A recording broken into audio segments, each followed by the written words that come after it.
What is good? Welcome back to the Purple Political Breakdown. How's it going? How's your day been? I'm reacting to another video. Yes, it is featuring Destiny, but it's also featuring Alex O'Connor. There's a interesting conversation they were having regarding voting, so let's really dive into it. Governed from first principles. I don't know. I think we're stretching the limitations of how our government can work, and from first principles, not obviously even agreeing on what anything should look like. So, Are you glad to live in a democracy that's governed by popular vote? I think so. I like the United States more than any other country. So, Sure. every system has big problems, but I like what we have right now. Well, there's that famous Churchill quote that gets spoken to death. I tend to think that maybe democracy is the worst form of government, including all of the ones that we've tried. I mean, I had a guy on a podcast called Jason Brennan who Democracy is the worst form of government, including all the different types of governments we've tried. I wonder how you're going to make that argument. He's written a book called Against Democracy, and he advocates for so-called epistocracy, that is sort of rule of the knowledgeable, which instantly runs into a lot of problems. But Epistocracy, rule of the knowledgeable. I don't know. I think a lot of people see democracy and voting as a sort of unhappy compromise. It's the best we got. Are you more optimistic about voting, or is that how you view it too? I think that's kind of how I view it. I mean, I think that having a government that was only ran by like the most educated people, your like technocracy or whatever, I think in theory sounds like probably one of the best ideas. But I mean, in practice, obviously, you've got the fact that just because somebody is educated in a particular field doesn't mean they might make the best policy decisions. People are obviously going to be motivated to represent, people who are like them in their own kind. And Yeah. So I said this in another video. There's an interesting idea that I've been thinking about recently, with like how the recent stuff regarding Donald Trump has been taking place and his supporters and all that stuff. And I've been thinking about with how information is being propagated throughout, with people who don't really understand politics, having strong opinion about politics, with all these different aspects, it makes me think about how are we able to create the best system with how are we able to educate them or create the best system for the country if this becomes an issue moving forward. And I really want to be careful what I'm saying, not because I care about like being canceled or y'all disagreeing. That's not the reason, but I want to be very clear on the intent of what I'm trying to say, because I'm no matter what, when it comes down to an individual, they will do what they want to do. And a person will live their life based on the circumstances and the strenuous activities they have to go through on a consistent basis. The amount of information they gather is very determined based on like algorithms and social media and what is viral and what is trending and what is entertaining. So if people are not going out of their way to research, know more about politics, and getting all their information based off what they find interesting or what they think or what they find is viral, then various very, very, very, very surface level knowledge of politics can determine the state of our country. And that seems dangerous to me. That's why I'm trying to figure out like my full thoughts on our better way. And one of the solutions that I've come up with on my platform is a alternate voting method that will incentivize you to vote for more candidates because there is more candidates that your vote has value for. So that's something I've thought about continuously, but they're about to dive into something. I'm gonna let them continue because there's a lot of very interesting points being talked about. Different educated categories and so I mean, obviously that runs into a whole bunch of different issues. I think the system we have right now has a good level of checks and balances and compromises built into it. I just wish that the culture was a bit better. What do you think is the principal justification for having a vote, right? Because some people, I mean, when voting originally sort of becomes a thing, there's this idea that it's like practically beneficial. If you allow lots of people who know a lot to vote, then the best sort of answer will come about. Then there's this sort of transformation that happens where it's no longer sort of like, well, I think that government runs best if you allow me to vote as well. It's sort of, well, no, I have a right to vote. Because you're making rules about me, because you're taxing me, I have a right to have my say, which is a different thing to sort of, this will sort of help us hear a varied group of voices or whatever. And so some people think that voting is a good thing because it's efficient. Some people say that voting is the best way to get the best kind of government.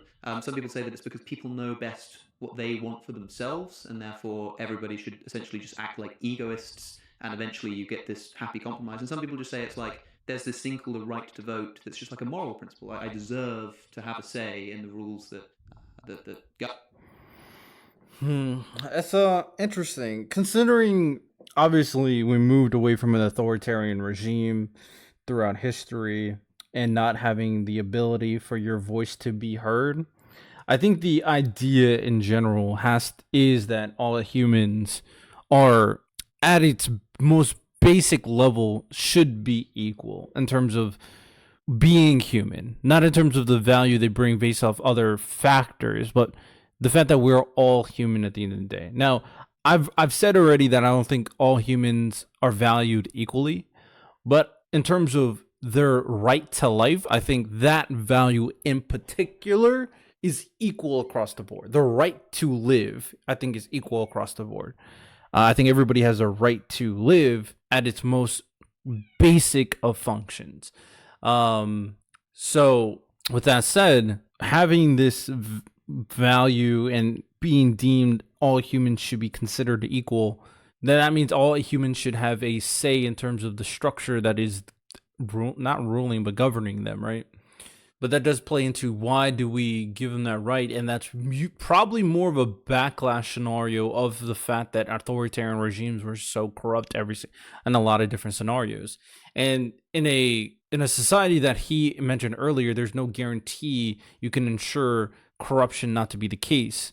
At the end of the day, the majority should have the power to make decisions. Now, what happens if the majority chooses wrong? Then at that point, I don't know. Right? At that point, I don't know. Govern me. I mean, which of those approaches do you take to voting? I think there's a few things that are important. One is it affects all of us, and we pay into it generally. So, I mean, like, as long as you're living under a thing that you kind of didn't consent to, you're born into the government, and you more or less are bound by its laws, unless you decide to leave. Since we're all impacted by it, and generally we pay tax or engage with it, we all should have some kind of say in how it's run. I think that's one important thing. I think a second important thing is it forces people that are in charge to make their arguments to an average person. If the way that you run the government and the thing you want to do is so important, then you should be able to justify that to a citizen that has to pay taxes in order to fund your ideas. And then is that a strong... The first one, I agree. I already said that. The second one, is that a strong argument, though? Needing to explain yourselves, because that's about messaging. But then the primary function becomes more about messaging than executing. Oh shit, I had a third one. That's all I got right now. Well, about this sort of, you should be able to explain yourself and justify yourself to people. I mean, some people make the argument, especially these anti-democracy types. Oh shit, real quick. Go ahead. The third one was buy-in. The fact that every single person has a vote. Unfortunately, because we're not doing that in terms of executing on that vote right now, because not everybody exercises their vote. I think the buy-in is important as well. Like, every single person should feel like they are somewhat bought into the project of the United States that have a vote. So, what do you think about the...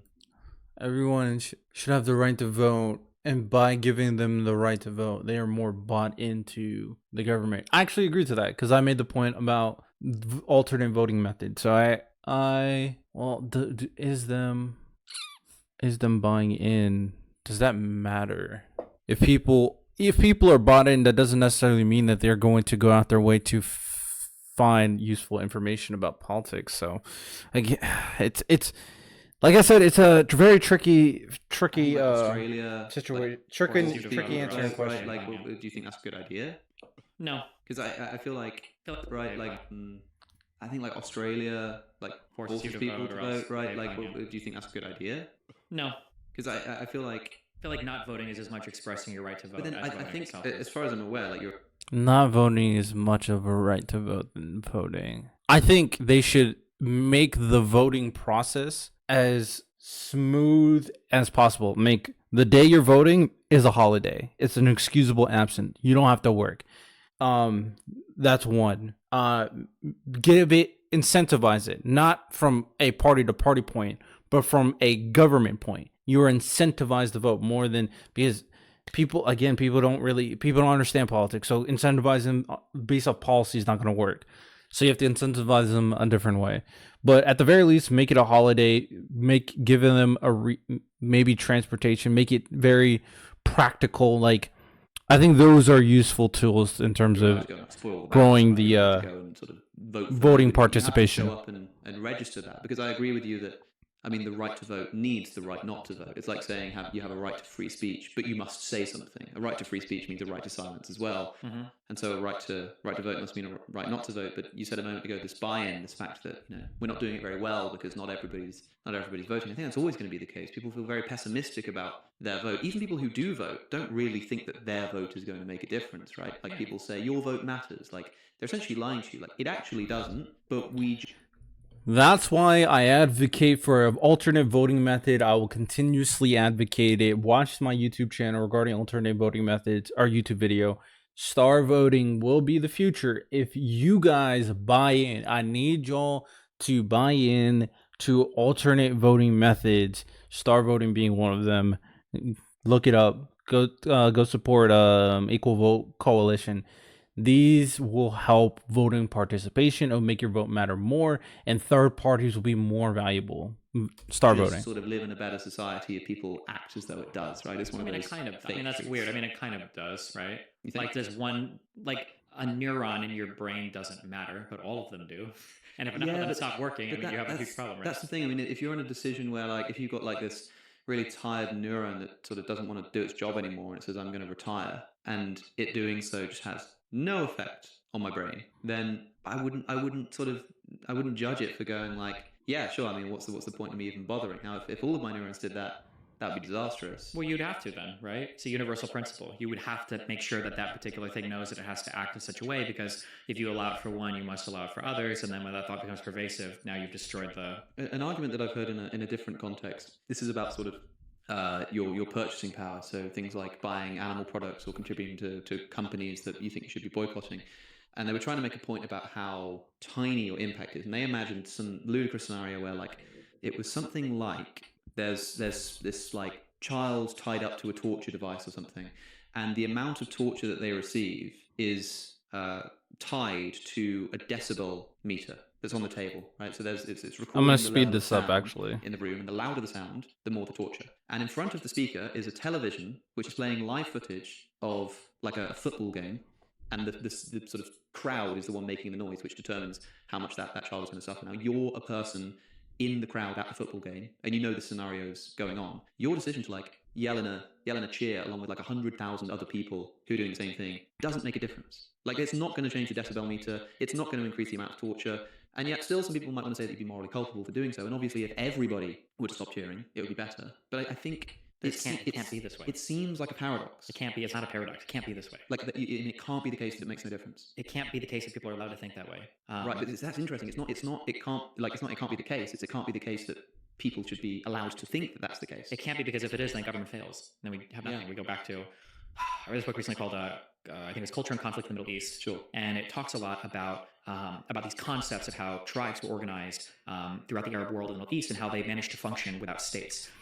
I agree with Destiny. People can't think that way. I see it quite consistently that I try to, at the very least, provide a more optimistic way of thinking, because knowing that people and the way they are is determined based off their perception of what exists and what is right now, and the participation, their value, what they plan to do, all of that is coinciding with what they think of themselves and what their value is. So yeah, I'm 100% with that.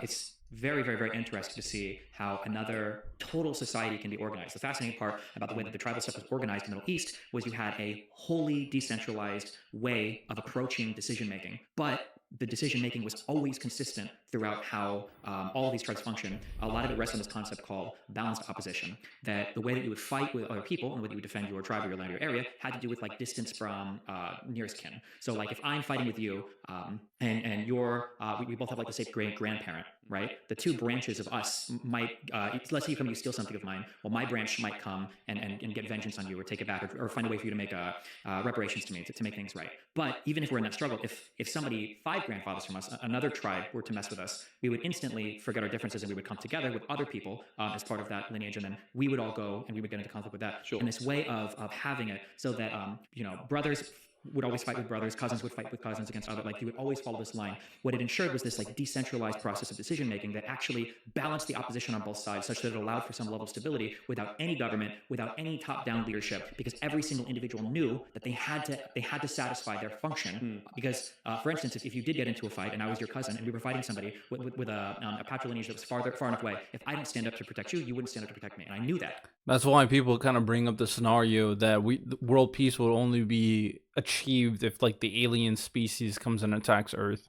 So I had to. Everybody was looking at each other, knowing that that's how I had to act. Now, we've replaced that form of society with more evolved state structures, okay? But the state structure relies on things like a constitution that we all believe in, that's in substitution of familial lines. I don't have to be related to you to fight for your right, but we have to be willing to participate in that form of government. Because if we don't, and if we all stand around and look at each other, that's arguably one of the weaker forms of our system, that you have like free rider problems. You don't have free rider problems in tribal societies. You don't stand up and protect and defend your family or your tribe, your kinship when you're supposed to, then you're left in the wilderness, you die, you get eaten because you have nobody to protect you. So when I say it can't be this way, it cannot be that people are unwilling to stand up and vote or have the participation in democracy that they need to in order to ensure that the system functions, because if enough people stop because they think, oh, well, my one vote doesn't matter, then okay, well, if that's the case, then what happens is we have to switch to another society where your one decision does matter, and that's because if you don't step up and are willing to fight and die for your particular family, you're going to get killed by somebody else. I don't want to go back to that society. So we have to tell people that it is correct that if you walk into a fruit stand and you steal one orange, the guy's not going to starve to death. But if everybody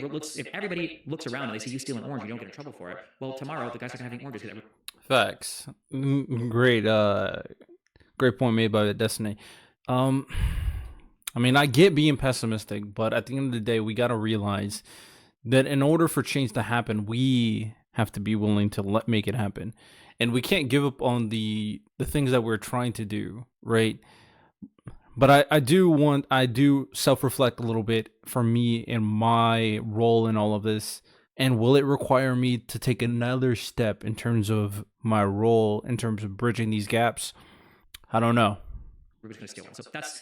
Oh, no, this is the attraction of the sort of categorical inheritance. To sort of just act in the way that you would like everybody else to act in similar circumstances, right? And I totally understand that, but it does seem, I mean, I use the term paradox for a few different reasons, but like, it does seem to me that while I understand that's the case, like suppose you knew for a fact how many people were voting for a particular candidate, and you literally knew for a fact that if you get out of bed and go to the ballot box, you're going to be adding on another vote that doesn't make a difference. It doesn't seem sort of, morally inexcusable for me, even if I support the system of democracy that I live in, to be like, well, then I'm going to stay at home because I know that this is the case. The problem is that that's paradoxical because that's like always the situation you're in, basically. And yet if everybody acted like that, it would be a total disaster. Right? So I think that I don't think it's paradoxical. I think that what you're describing is a very real free rider problem where somebody can essentially join a system and have fun and not really do anything positively in it. So in a vacuum where it's an individual actor, I think that you're right? Mm-hmm. This is almost like a rule versus act utilitarian sense. Like, in a singular event, that if you do this particular thing, there's no harm, no foul.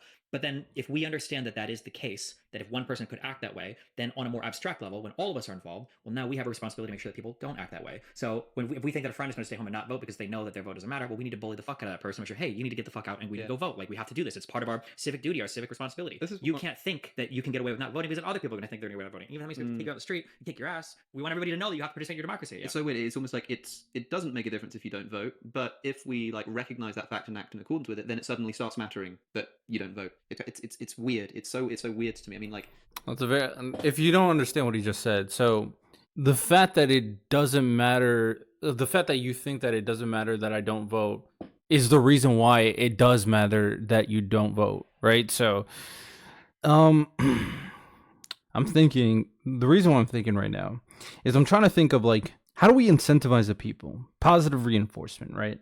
How do we make the individual actors act more? Because even like group pressure can only work so much, right? So and that also incentivizes potential group manipulation too, right? So I stand by alternate voting method being one solution.